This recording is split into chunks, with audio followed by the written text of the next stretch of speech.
ప్రభునందు మాకు అత్యంత ప్రియులైన దేవుని ప్రజలందరికీ యేసుక్రీస్తు వారి శ్రేష్టమైన పూజ్యముదగిన నామం పేరిట శుభాలు ప్రకటిస్తున్నాను. బాగున్నారు మీరంతా? Good morning everyone. యేసుక్రీస్తు ప్రభువారు మీ జీవితాల్లో అనుక్షణము గొప్ప ప్రణాళికలు కలిగి ఉన్నారని తెలియచేయడానికి నేను ఎల్లప్పుడూ సంతోషిస్తున్నాను. నా ప్రాణమా యెహోవాను సన్నిధించు, ఆయన చేసిన ఉపకారములో దేనిని మర్చిపోవద్దని కీర్తనకారుడు చెప్పినట్టుగా అనుదినము ప్రభువారు మన జీవితంలో ఎన్నో ఉపకారాలు, ఎన్నో మేళ్లు జరిగిస్తున్నారు. కొన్ని మనకు తెలిసి జరుగుతూ ఉండొచ్చు, కొన్ని తెలియకుండానే దేవుడు అనేకమైన కీడులను తప్పించి మేలులను మన జీవితంలో ఆయన కృమ్మరిస్తున్నారు. నేటికి మనం సజీవ లెక్కలో ఉన్నామంటే అది కేవలం దేవుని కృప.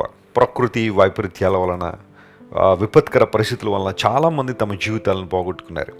కానీ దేవుడిచ్చిన జీవాన్ని బట్టి మనం ప్రభువును స్తుతిస్తూ ఆయన గణపరిచినప్పుడు మరింత ప్రభావవంతంగా దేవుని కోసం జీవించడానికి మనల్ని మనం సిద్ధపరచుకుంటాం. ప్రతిరోజు కూడా పరిశుద్ధ గ్రంథంలోంచి ఒక వాగ్దానాన్ని మనం ధ్యానం చేస్తున్నాం. ఈ వాగ్దానాలు మనందరికీ కూడా బలాన్ని ఇస్తున్నాయి, ధైర్యాన్ని ఇస్తున్నాయి, ప్రోత్సాహాన్ని ఇస్తున్నాయి.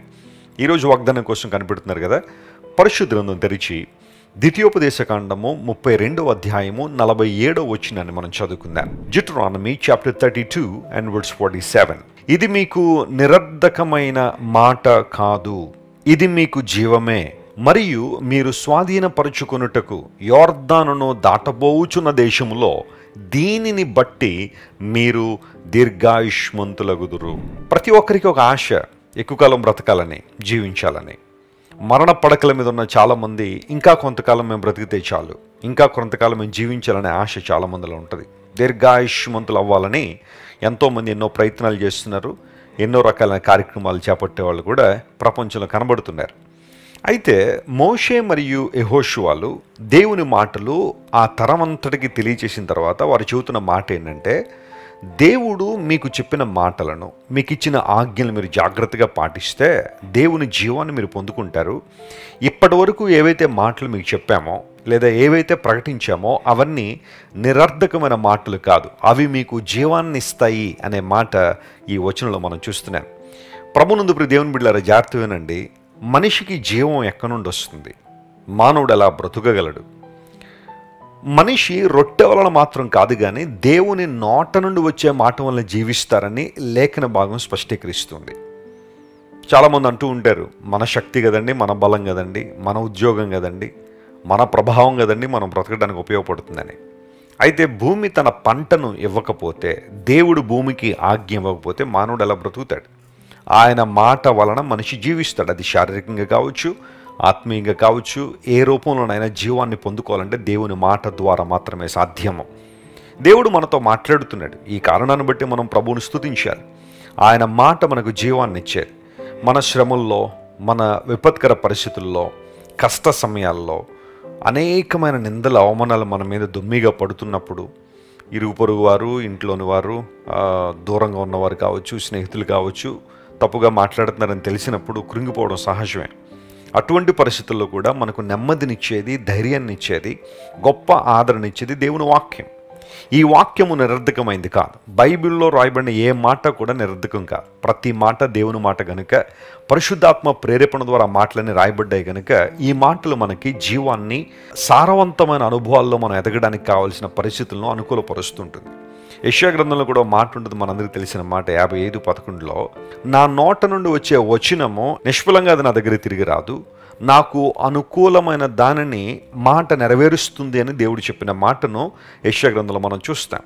అంటే ఒక్కసారి దేవుడు తన మాటను పలికితే, ఆయన వాగ్దానాన్ని కనుక రిలీజ్ చేస్తే అది మరలా నిష్ఫలంగా ఆయన దగ్గరికి వెళ్ళిపోదట. దేవునికి అనుకూలమైన వాటిని నెరవేరుస్తుంది. దేవుని మాటలు మనకు జీవాన్ని ఇస్తాయి. దేవుని బిడ్డలారా, దేవుని స్వరాన్ని వినే అనుభవాన్ని కలిగి ఉన్నావా? ఆయన స్వరాన్ని వినడానికి ఆతురపడుతున్నావా? తొందరపడుతున్నావా? ప్రపంచంలో చాలా వాటికి తొందరపడుతుంటాం, కానీ దేవుని స్వరం కోసం కనిపెట్టట్లేదు చాలామంది. వాక్యం వింటారు, పెద్దగా ఏమనిపించలేదని వెళ్ళిపోతుంటారు కొంతమంది. చెప్పబడిన వాక్యంలో పొరపాటు కాదు, లేదా దైవజనంలో పొరపాటు కాదు, కానీ ఆ వాక్యాన్ని రిసీవ్ చేసుకోవడానికి నీకు మంచి మనసు లేదు. నీ మనసును సిద్ధపరచుకోలేకపోతున్నావు. దేవుని వాక్యాన్ని జాగ్రత్తగా మీరు వింటే ఆ మాటలు మీకు జీవాన్ని ఇస్తాయి. ఆధ్యాత్మికమైన జీవంలో మనం కొనసాగడానికి ఉపయోగపడతాయి. దేవుడు అలాంటి జీవాన్ని మనకిస్తున్నందుకు మనం ప్రభువును స్తుతించాలి. మరణకరమైన పరిస్థితులు, నిస్సారమైపోయిన అనుభవాలు, నిస్సారమైన జీవితం బహుశా నీ జీవితంలో ఉంటే ఈరోజు దేవుడు నీతోనే మాట్లాడుతున్నాడు. పరిశుద్ధాత్మ దేవుని స్వరాన్ని నువ్వు వినగలిగితే, ఆత్మదేవుడు పలుకుతున్న మాటలు నువ్వు లక్ష్య పెట్టగలిగితే అవి నీకు జీవాన్ని ఇస్తాయి. అంతమాత్రం కాకుండా మీరు యోర్దానును దాటి వెళ్ళబోతున్న దేశంలో మీరు దీర్ఘాయుష్మంతులు అవ్వాలంటే దీనిని బట్టి మాత్రమే సాధ్యమన్నాడు. ఇశ్రాయేలు ప్రజలు ప్రయాణం చేసుకుంటూ వచ్చారు కదా, దాదాపుగా 40 సంవత్సరాలు ప్రయాణం చేసుకుంటూ వచ్చారు. ఇక వారు కనాను దేశంలో ప్రవేశించాల్సిన సమయం అది. ఆ సమయంలో కనాను దేశంలో ప్రవేశించడానికి ముందు దైవజనుడు చెబుతున్న మాట, మీరు నదిని దాటి ఏ దేశంలోకైతే వెళ్తున్నారో అక్కడ మీరు దీర్ఘాయువును అనుభవించాలంటే, సుఖముగా జరుగు సంవత్సరములు మీరు అనుభవించాలి అంటే దేవుని మాటకు మీరు లోబడాలి. ఈ మాటలు ఎందుకు మీరు లక్ష్యం ఉంచాలని ఓ చక్కని మాట దైవజనుడు తెలియజేశాడు. దేవుడు మనతో మాట్లాడుతున్నాడు. ఆయన స్వరాన్ని మనం వినగలిగితే ఆ మాటలు మనకు జీవాన్ని ఇస్తాయి. అంత మాత్రం కాకుండా వినుట వలన విశ్వాసం అన్నాడు. విశ్వాసంలో కొన్నిసార్లు బలహీనులమైపోవడానికి కారణం దేవుని మాటను వినకపోవడమే. చాలామంది ఎన్నో మాటలు వింటారు ఉదయం లేచింది రాత్రి పడుకునే వరకు, కానీ దేవుని మాటలు ఎందుకు లక్ష్యం ఉంచలేకపోతున్నారు. దేవుని మాట వింటే మనకు ఆరోగ్యం ఉంది. ఆయన మాటలు మనకు ఆశీర్వాదాన్ని ఇస్తాయి. ఒక సందర్భంలో దేవుడు అన్నాడు, అయ్యో ఇశ్రాయేలు, నీవు నా మాట వినిన యెడల ఎంత మేలు. అయ్యో అనే మాట ఎప్పుడు వాడతామంటే ఒక నష్టం జరిగినప్పుడు లేదా ఒక ఇబ్బందికర పరిస్థితులు ఇరుక్కున్నప్పుడు అయ్యో అనే పదాన్ని వాడతాం. దేవుడు కూడా అంటున్నాడు, నువ్వు నా మాట వినుంటే, నా మాటను లక్ష్యపెట్టుంటే నీకెంతో మేలు జరిగి ఉండేది. దేవుని బిడ్డలారా, ఈరోజు దేవుడు మనకిస్తున్న వాగ్దానం ఏంటంటే, దేవుని మాటలు నిరర్థకం కావట్లేదు, అవి మనకు జీవాన్ని ఇస్తున్నాయి. యోర్దాను దాటి కనాను దేశంలో ప్రవేశించినప్పుడు ఆ మాటలు మనకు దీర్ఘాయుష్మంతులు అవడానికి ఉపయోగపడుతున్నాయి. ఈ గొప్ప వాగ్దానాన్ని ఈరోజు మనం క్లెయిమ్ చేసి ప్రభువును స్తుతించి ఆయన వైపు చూద్దాం. ఆయన మాటకు చోటు ఇవ్వగలిగితే జీవాన్ని మరియు దీర్ఘాయువును మనం పొంది ఆయన చిత్తానుసారంగా ముందుకు సాగిపోతాం. ప్రార్థన చేసుకుందాం. కళ్ళు మూసుకునండి. ప్రేమగల తండ్రి, మీరు మాకు ఇచ్చిన చక్కని వాగ్దానాన్ని బట్టి నీకు స్తోత్రాలు. నీ మాటలు ఎన్నడూ నిరర్థకం కాలేదు ప్రభువా. మాకు జీవాన్ని ఇచ్చే మాటలు అవి, దీర్ఘాయువునిచ్చే మాటలు కనుక నీకు స్తోత్రాలు. ఈరోజు మా ప్రియులు ఎంతమంది అయితే ఈ వాగ్దాన సందేశాన్ని వింటున్నారో వారందరినీ మీరే బలపరిచి స్థిరపరిచి అద్భుతాలు చేయండి. అనారోగ్యంతో ఉన్న వారికి స్వస్థతనివ్వండి అయ్యా. నిందల అవమానాల చేత పీడించబడుతున్న వారికి విడుదల దయచేయండి. సమస్యల వలయాల్లో చిక్కుకుని ఎటుపోవాలో తెలియని పరిస్థితులు ఉన్న వారిని మీరు ఆదరించండి, ధైర్యపరచండి.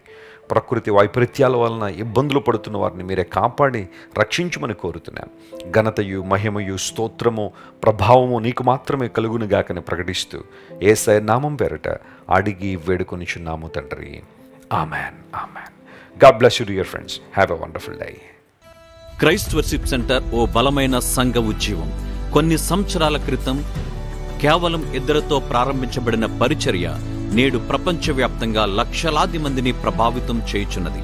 రాజమండ్రి, సికింద్రాబాద్, బెంగళూరు, చెన్నై, నెల్లూరు, దుబాయ్, బెహ్రైన్, కరీంనగర్, విశాఖపట్నం, గద్వాల్, కొవ్వూరు, మలకపల్లి, శ్రీలంక, భూటాన్, అడ్డతీగల, పాలమూరు, ఒంగోలు, బళ్ళారి, కోరుకొండ, పోతవరం, నల్లజర్ల, వెంకటరామయ్యగూడెం, మచిలీపట్నం, ఇందిరానగర్లతో పాటు అనేక గ్రామాల్లో క్రైస్ట్ వర్షిప్ సెంటర్ ఆరాధనలు జరుగుచున్నవి.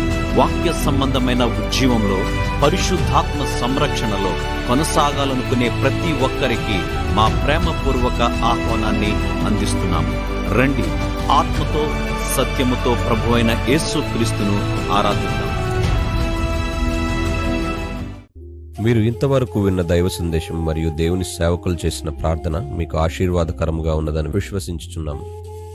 ఈ సందేశాన్ని మీ స్నేహితులకు, బంధువులకు షేర్ చేయండి.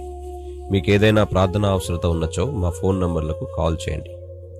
దేవుడు మిమ్మల్ని ప్రేరేపిస్తే విశ్వాసంతో సాగుచున్న ఈ పరిచర్యను ప్రోత్సహించండి. మరిన్ని వర్తమానాలు, పాటలు వినుటకు జాన్ వెస్లీ మినిస్ట్రీస్ అను మా యూట్యూబ్ ఛానల్ను సబ్స్క్రైబ్ చేసుకొనండి. ప్రభువైన యేసుక్రీస్తు కృప మీకు తోడైండును గాక.